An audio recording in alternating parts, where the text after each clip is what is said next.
কারো লালন পালনের দায়িত্ব না নিতে পারলে তাকে পৃথিবীর মুখ দেখাবেন না। কথাটা আমি কাউকে উদ্দেশ্য করে বলছি না।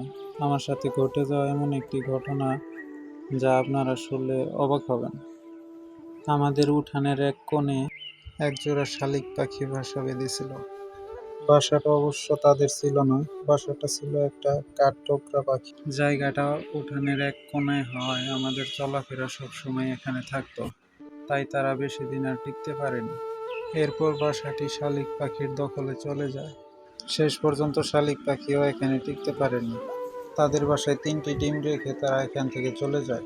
আমি কিছুদিন লক্ষ্য করার পর বুঝলাম যে তারা এখানে আর আসবে না। তারপর এখান থেকে ডিম 3টি নিয়ে আমার ডিম পাড়া ঘুঘু পাখির বাসায় দিয়ে দিলাম। তার 2 সপ্তাহ পর 3টি ডিম থেকে একটি ডিম ফুটে ছোট একটি বাচ্চা বের হয়েছে।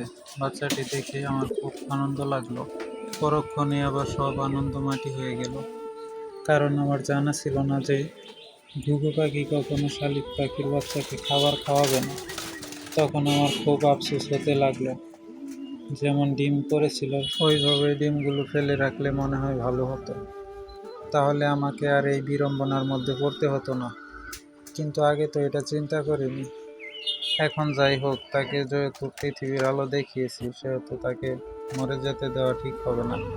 তাই অনেক ইউটিউব ঘাটাঘাটি করে কিছু ভিডিও দেখলাম এবং দেখলাম যে ময়না পাখির খাবার খাওয়ানো যেতে পারে।